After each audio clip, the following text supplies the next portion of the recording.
Why is agriculture a good investment opportunity? Well, in the long term, we believe that demand for agricultural products is going to grow strongly, and against that background, inventories have been run down to low levels. So as commodity prices move higher, farmers will be incentivised to increase supply, and that's where the investment opportunity lies.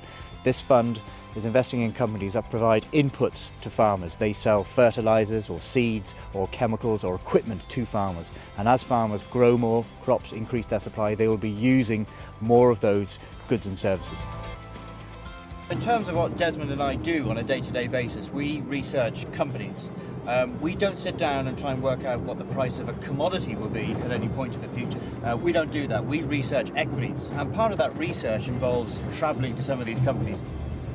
Today every tractor runs 4 PCs on it. So it's a much more complex machine than it used to be. Over the years, farmers have improved the technology that they apply farming. With the use of modern technology, farmers will be able to use precision farming technique to apply fertilizer and seed in order to reduce the wastage. This is especially relevant when fertilizer and chemical prices are rising. And are the tractors becoming bigger in China? Are they going up in terms of horsepower as well? China surprises us with the volumes they take and the sophistication they take for their tractors.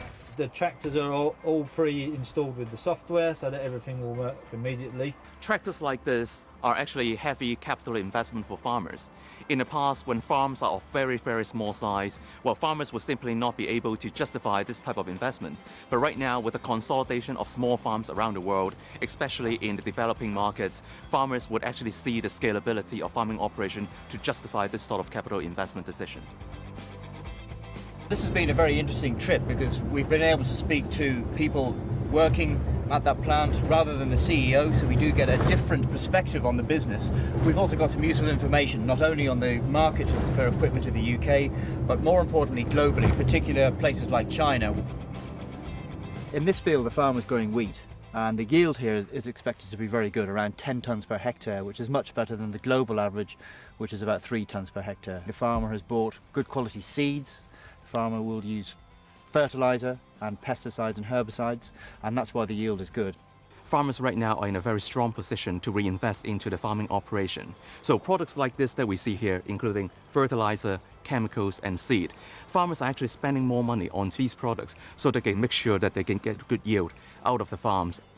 So one of the main drivers behind the demand for agricultural crops is population growth, and it's estimated between now and 2050 the world's population will grow from 6 billion to 9 billion. That's roughly the population of the United Kingdom being added every year. If we look at how much more food do we actually need to provide to this growing population, we are actually seeing that bulk of that population growth is going to come from emerging markets.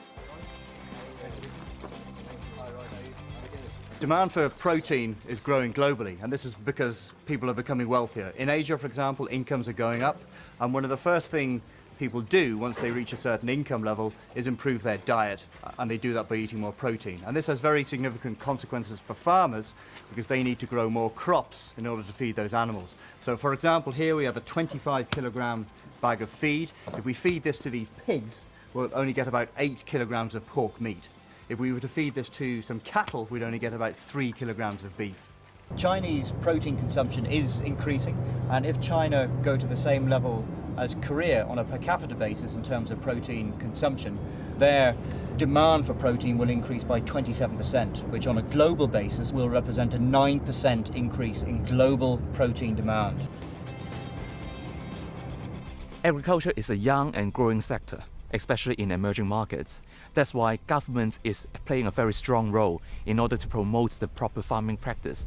What we saw last year is that the Brazilian government has stepped in and provide billions of dollars of liquidity to farmers so that they can improve the productivity on the farms, either by means of upgrading the equipment they use or to properly apply fertilizer, seeds and chemicals that they urgently need.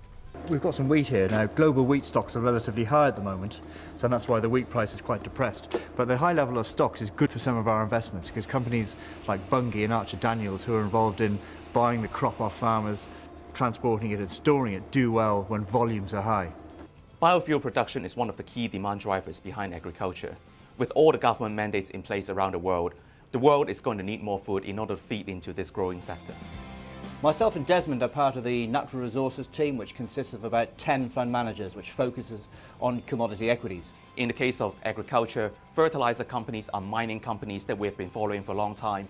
In the case of biofuel sector, we have been investing in this sector over the years in the new energy fund. In BlackRock, we are a big company, but that has its advantages. When Desmond and I want to meet companies, we have very good access to the senior management of some of the biggest companies in the world in the agricultural sector. We can capitalize on the fact that we have investment professionals around the world with a global reach to companies in order to pick up the right investment opportunities at the right time. We believe this is a very good long-term story. The fundamentals over the last decade have been improving. We haven't launched this fund in order to capture an 18-month or a 2-year period of good performance. We've launched this fund because we believe over the next 5, 10 to 15 years we can make substantial returns through investing in agricultural equities.